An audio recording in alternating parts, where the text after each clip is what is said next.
صلى الله عليه وسلم إنما الأعمال بالنيات إنما لامرئ ما نوى فمن كانت هجرته إلى الله ورسوله فهجرته إلى الله ورسوله ومن كانت هجرته إلى دنيا يصيبها أو امرأة يتزوجها فهجرته إلى ما هاجر إليه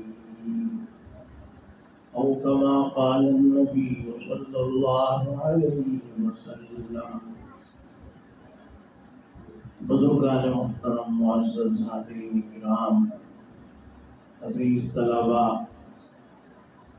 اور معزز خواتین اسلام، بنات اسلام، طالبات دارالعلوم اشرفیہ، معلمات، معلمین،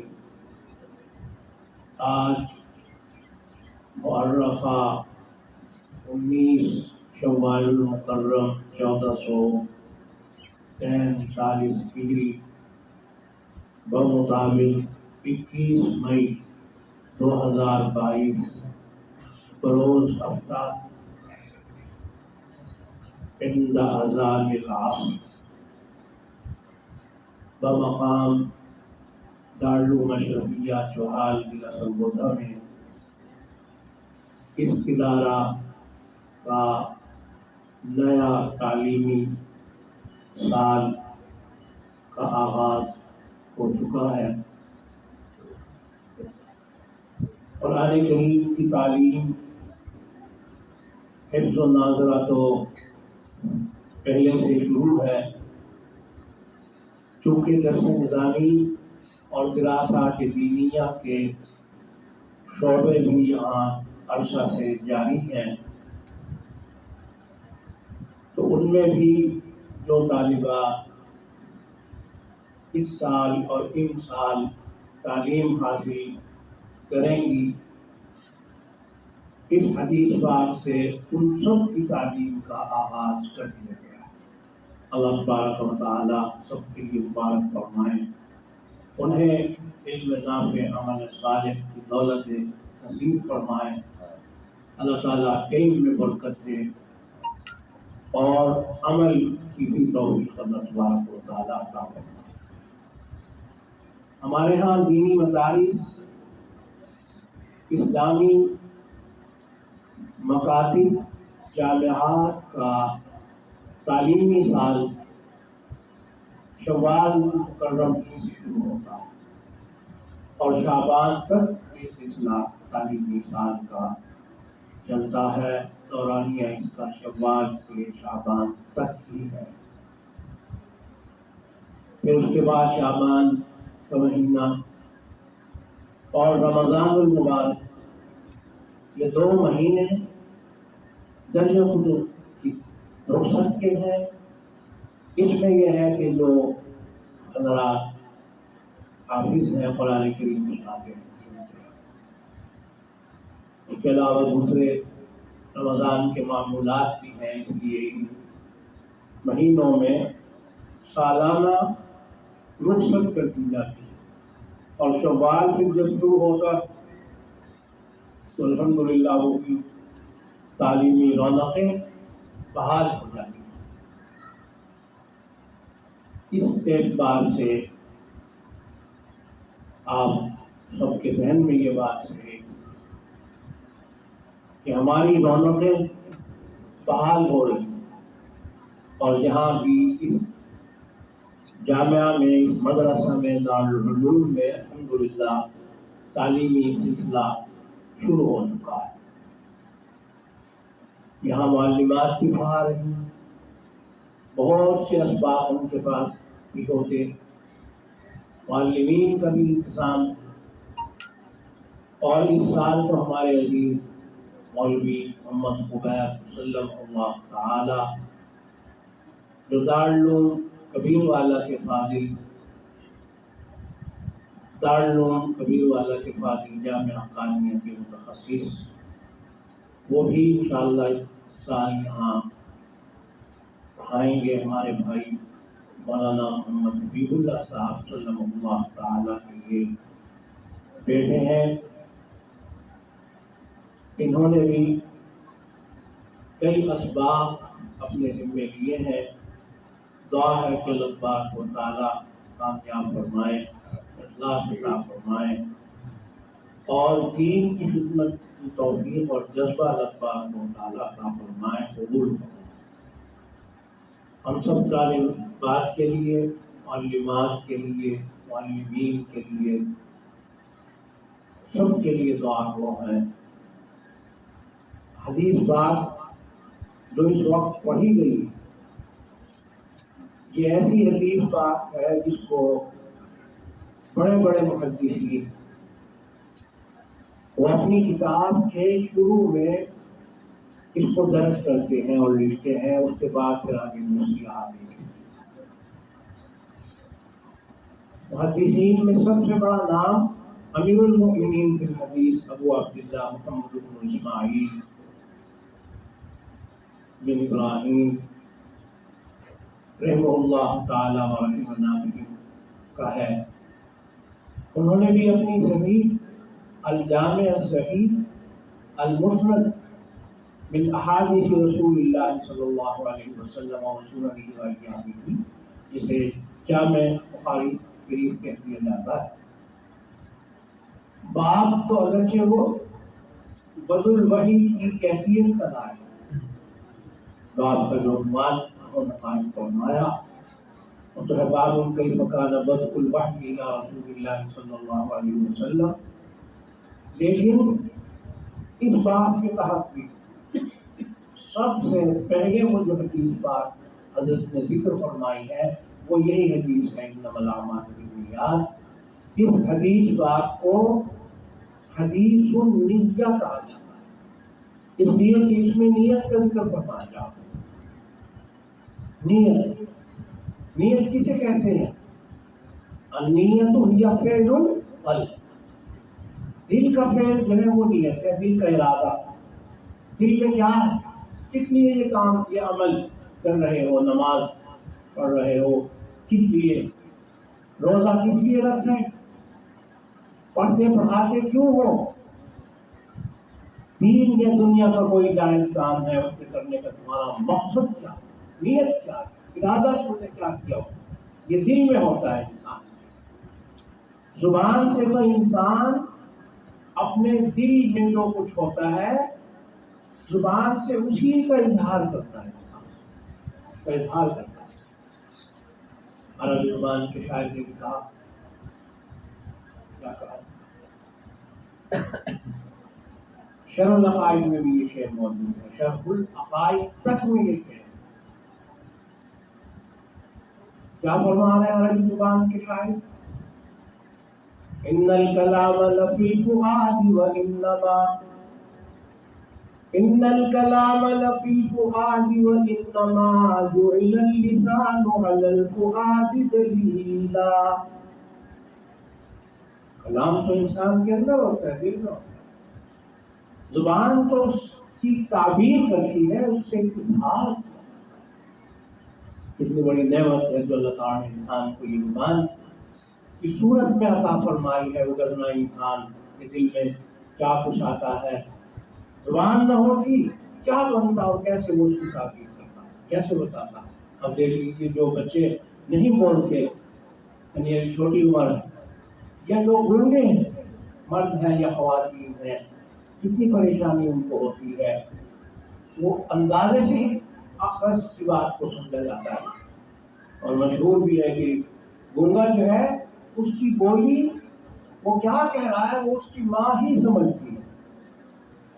یہ کیونکہ اس کے قریب رہتا ہے، ہر وقت پاس رہا تو وہ کوئی اشارات وغیرہ سے بات کرنا رہتا ہے، دوسرا آدمی نہیں سمجھتا.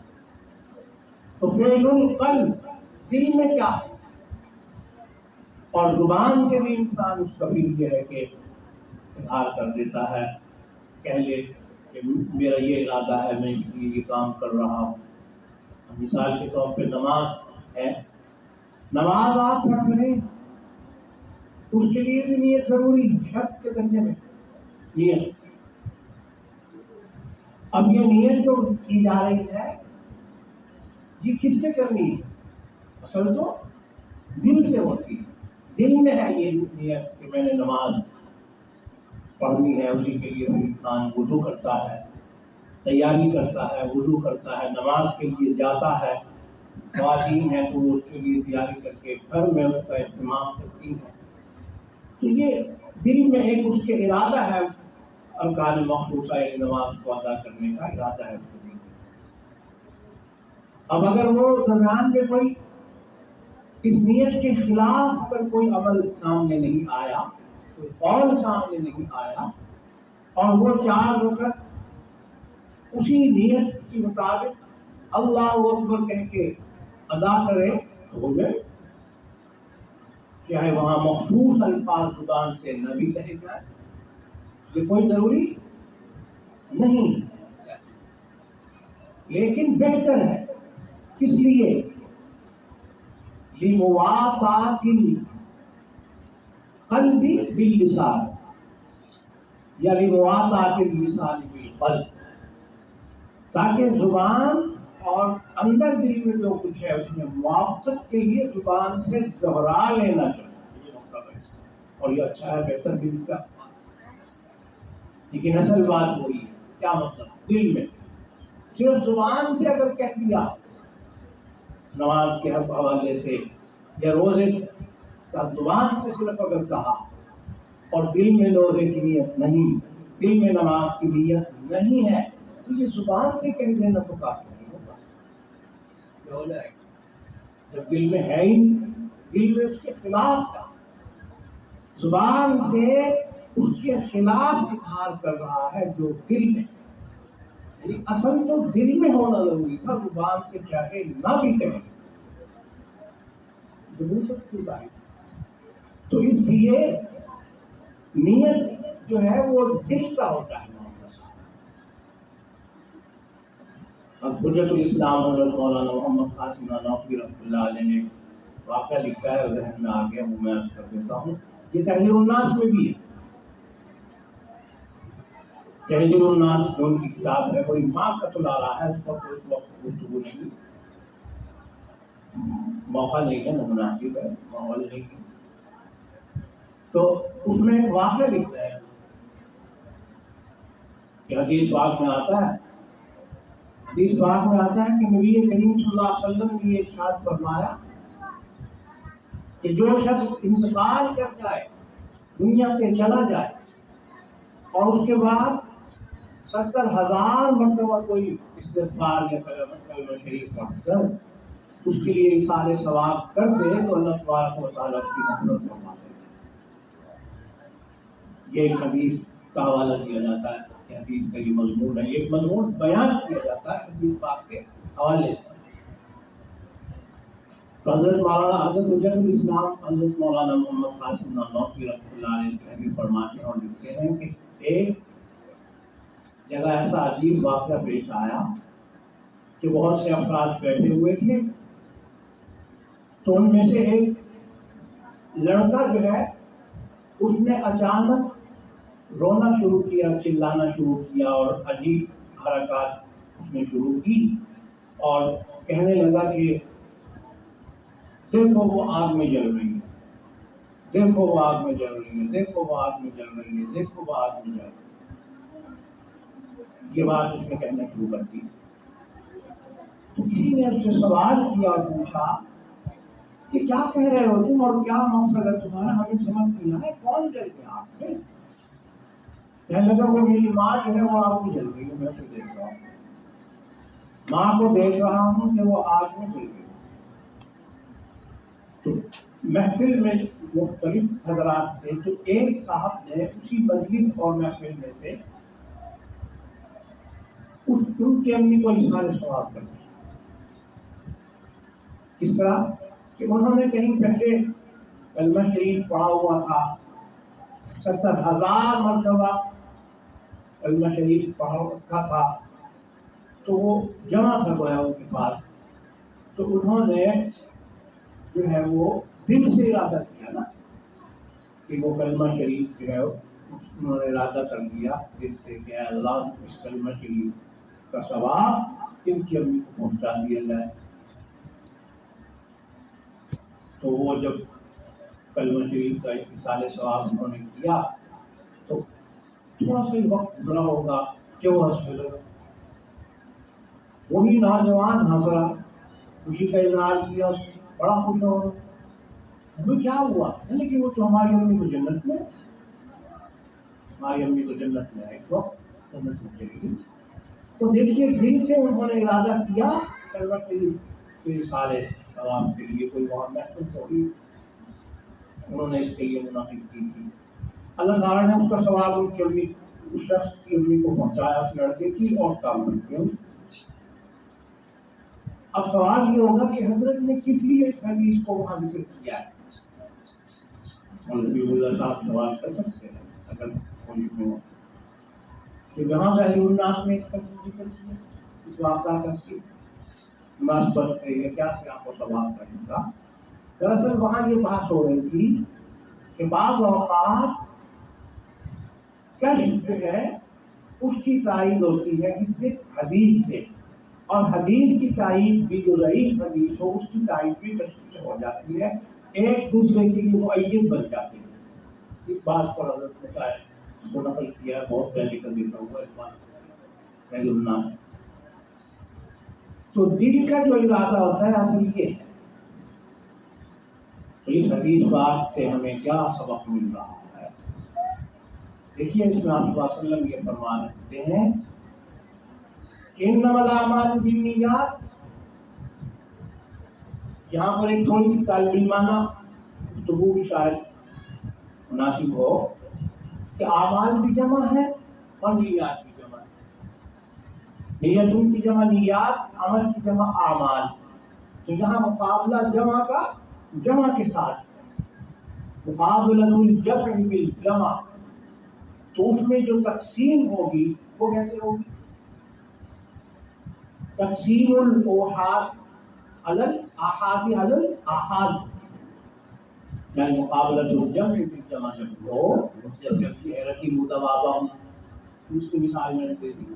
رکیبوا دوابہم, وہ سب اپنی سواریوں پر, یعنی ہر ایک ان میں سے اپنی اپنی سواری پر سوار ہو.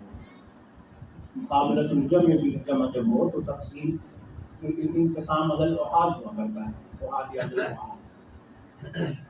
لیکن یہاں جو بات چل رہی ہے انما الاعمال بالنیات میں, یہاں بھی اگرچہ بظاہر تو یہی ہے, یعنی ہونا چاہیے قاعدہ کہ تقاضے کے مطابق کہ جمع کا مقابلہ جمع سے, تو ہر عمل کے لیے الگ نیت ہونی چاہیے.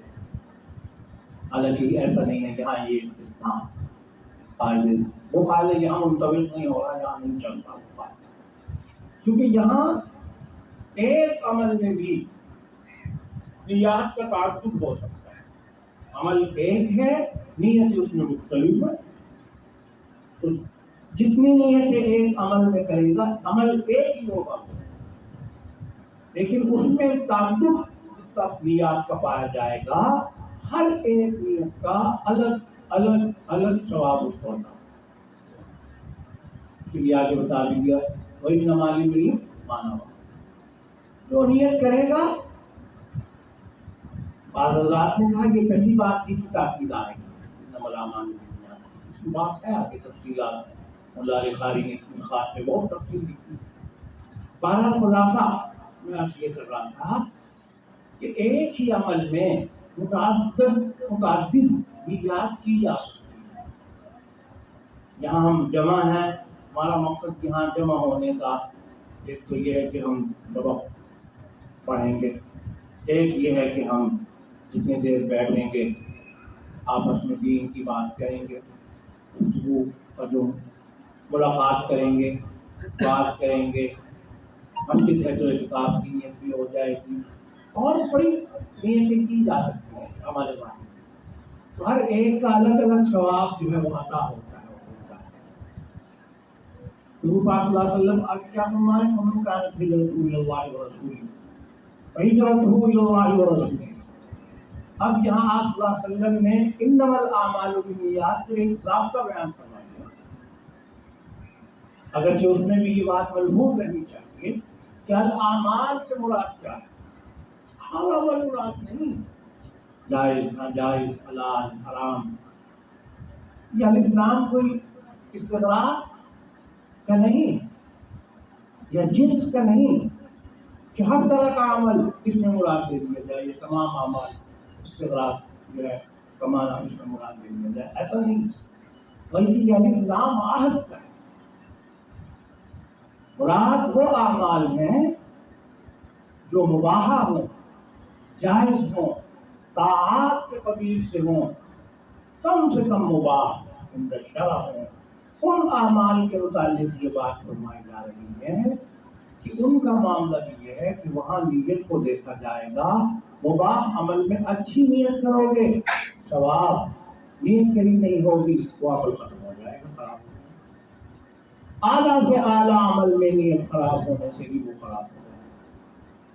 نماز افضل عبادت ہے، افضل ہے تمام عبادات میں الصلاۃ، اس بات میں بھی آتا ہے کہ اول ما یحاسب به العبد الصلاۃ، عبادات میں سب سے پہلے جو حساب وہاں دیا جائے گا نماز کے بارے میں پوچھیں گے، روز محشر کے جان گداز بوت اولی پرسش نماز، محشر کے دن جہاں پر جان پگھل رہی ہوگی، کیا صورتحال بن رہی ہوگی سب کی، سب سے پہلا سوال نماز کے بارے میں ہوگا، بتاؤ نماز کے متعلق جواب، کتنا افضل عمل ہے نماز کا اور اہم ہے، کتنا ضروری ہے نماز، یہ ہے کہ مہما امکن اس کو پڑھنا ہوتا ہے، معاف نہیں ہوتی، اللہ یہ کہ اشارے سے پڑھنے کی بھی قدرت نہ رہے خدا نخواستہ، تب یہ ہے کہ معاف بڑے ہو کر نہیں پڑھ سکتے، بیٹھ کے پڑھ لو، خواتین بھی عجیب مسائل نہیں پوچھتی، خود ہی مجتہد بن کر جیسے چاہتی ہیں اپنی مرضی سے، اول تو نماز نہیں، اور اگر پڑھیں گی تو بغیر پوچھے اپنی مرضی سے جب چاہ کھڑے ہو کر پڑھ لی، جب چاہ بیٹھ کر پڑھ لی، جب چاہ کرسی پر پڑھ لی، جب چاہ زمین پر پڑھ لی، جیسے چاہ رکوع کر لیا، جیسے چاہ قرات سجدہ کر لیا، سوال تو کرنا ہی نہیں کہ بھی شرعی طور پر اس وقت ہماری ذمہ داری کیا ہے، کیسے ہم نماز پڑھیں اور کیسے ادا کریں، بس اپنی ناقص عقل کی بنیاد پر لأنہن ناقصات العقل والدین، مردوں کا بھی حال تقریباً یہی ہے، جاہلی مسائل نہیں پوچھتے، وہ یہ سمجھتے ہیں کہ ہم اتنے عرصے سے نماز پڑھتے چلے آ رہے ہیں، ہماری تو اتنی مشق ہو گئی نماز کی، ہم اتنے پرانے نمازی ہیں، کیا اب تک نہیں ہمیں نماز پڑھنی ہے، یہ تو ہمارے بائیں ہاتھ کو کہے، انا للہ و انا الیہ راجعون، اہتمام ہی نہیں۔ حضرت مفتی جمیل احمد ثانوی رحمۃ اللہ علیہ وقدس اللہ سرہ العزیز، ہمارے کابر اور مشائخ اور بزرگوں ہیں، بڑے حضرات میں سے اور بڑے فقیہ، مجھے ایک دفعہ حضرت فرمانے لگے، یاد ہے مجھے اچھی طرح، فرمانے لگے کہ بھائی اپنا وہ مول صاحب، آج کل تو میں اکثر یہ محسوس کرتا ہوں، نماز پڑھتا ہوں جب مسجد میں، سال گزر جاتے ہیں، امام کوئی بھی امام سجدہ صاحب کر گئی تو کیا ان کو بھول ہی نہیں ہوتی؟ بہت مشکل ہے یہ کہ انسان کو بھول نہ ہو، آخر کبھی نہ کبھی انسان کو صاف اور بھول چوک ہو ہی جاتی ہے، چاہے مقتدیوں کی وجہ سے، لیکن پھر یہ کیا بات ہے کہ سجدہ صاحب نہیں ہوتا، نماز میں تو سجدہ صاحب کرتا ہی نہیں ہوں۔ ہاں، حضرت کا نام بھی حضرت صوفی سرور صاحب رحمۃ اللہ علیہ کا، کہ مولوی سرور صاحب کبھی کبھی کر لیتے ہیں سجدہ صاحب نماز کے اندر، بڑے بڑے حضرات ان کے ہاتھ تو ماں بشما، اور خاص طور پر یہ شہری خواتین اور جہلاء، وہی بات ہے نا، اہتمام نہیں ہے، توجہ نہیں ہے، اہتمام نہیں ہے، پڑھتے آ رہے ہیں، پڑھ رہے ہیں، نماز ہو گئی بس جیسے ہم نے پڑھنی تھی ہو گئی۔ اتنا افسوس ہے اس بات پر کہ ہم نماز کے متعلق یہ نظریہ ہمارا کہ جیسے چاہے پڑھ لیں کوئی بات نہیں، ہو جائے، تو لوگ کہہ دیتے ہیں ہو گئی تھی، اللہ تعالیٰ قبول کر یہ۔ تو خیر میں عرض یہ کر رہا تھا کہ نماز کو دیکھ لیجیے، کتنا اہم معاملہ ہے نماز کا، بات نہیں ہے، اہم ترین چیز۔ علماء نے اس خاص نماز ہی کے حوالے سے بڑی بڑی کتابیں اور جزیات یہ فرمایا کہ بنیت المصلی کی جو شرح علامہ حلبی رحمۃ اللہ علیہ کی بنیت المصلی کی شرح علامہ حلبی نے لکھی ہے، 500 صفحات پر مشتمل، صرف نماز کے تعارف کے مسئلے بس۔ آخر میں جنائز بھی لائے ہیں، لیکن بہرحال نماز اس سے متعلق ہے، مسائل اس میں کہ علومت حضرت تھانوی رحمۃ اللہ علیہ اور حضرت مفتی اعظم محمد شفیع صاحب رحمۃ اللہ علیہ فرماتے تھے کہ ایسا نماز میں بعض اوقات صاف ہوتا ہے، بھول ہو جاتی ہے کہ ہم سوچنے لگتے ہیں کیا کریں اس کا، کہاں جائیں، سمجھ میں نہیں آتی اس بات کا جواب کیا۔ اور ان کتابوں میں بھی بعض اوقات اس کا حل نہیں ملتا، جو خالصتاً نماز کے حوالے سے کتابیں لکھی گئی۔ نماز آسان ہے، یہ تو بڑا شعبہ ہے دین کا، بنیاد۔ فمن اقامها اقام الدین ومن هدمها هدم الدین۔ ہم نے یہ عادت بنا رکھی ہے، بس عادت پوری کر لو، ہوگی کہ ہماری نماز جو پڑھ رہے ہیں ان کا یہ حال ہے، جو پڑھتے ہی نہیں اللہ تعالیٰ توفیق دیں، ان کی تو خیر بات ہی نہیں، ہم کر رہے اس وقت دین جائیں۔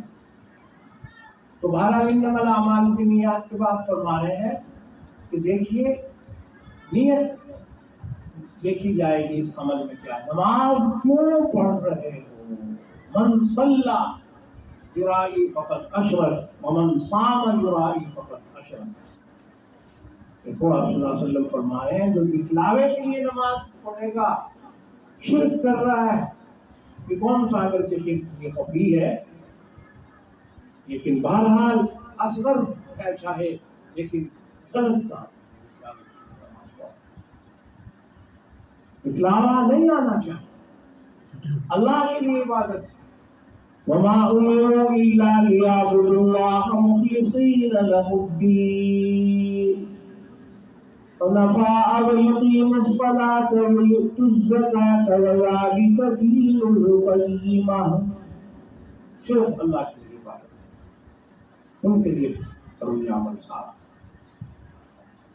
ہجرت کی مثال دی گئی حدیث پاک میں، ومن كانت هجرته الى الله ورسوله فهجرته الى الله ورسوله۔ اللہ کے لیے ہجرت اگر کی کسی نے رسول اللہ صلی اللہ علیہ وسلم کے لیے کی تو مقبول ہے، اللہ اور رسول اللہ کے ہاں وہ قبول ہے، وہ ہجرت قبول ہو جائے۔ انسان اپنا گھر بھی چھوڑ رہا ہے، مال بھی چھوڑ رہا ہے، سب چیزیں چھوڑ دی اس نے، اللہ کے لیے رسول اللہ کے لیے ہجرت کر کے آ رہا ہے۔ سبحان اللہ، کتنا بڑا عمل۔ الہجرت تعدل ما کان قبلها، ہجرت سے پہلے جتنے گناہ ہیں ہجرت کرنے سے سب معاف۔ کب؟ اس شرط کے ساتھ کہ وہ ہجرت اللہ کے لیے ہے، رسول اللہ۔ ومن يخرج من بيته مهاجرا الى الله ورسوله ثم يدركه الموت۔ ایک آدمی اللہ کے لیے رسول اللہ کے لیے ہجرت کر رہا جا رہا، پہنچا نہیں ابھی اس مقام پر، ہجرت کر کے دارالاسلام میں ابھی نہیں، موت آ گئی ہے اس کی راستے میں۔ ومن يخرج من بيته مهاجرا الى الله ورسوله ثم يدركه الموت، کیا ہوگا؟ وقد وقع اجره على الله۔ اللہ فرماتے ہیں ہم نے اس کو عزت کا ثواب عطا کر دیا، یہ ہمارے ذمہ ہے، کیونکہ وہ اللہ کے لیے کر رہا ہے، رسول اللہ کے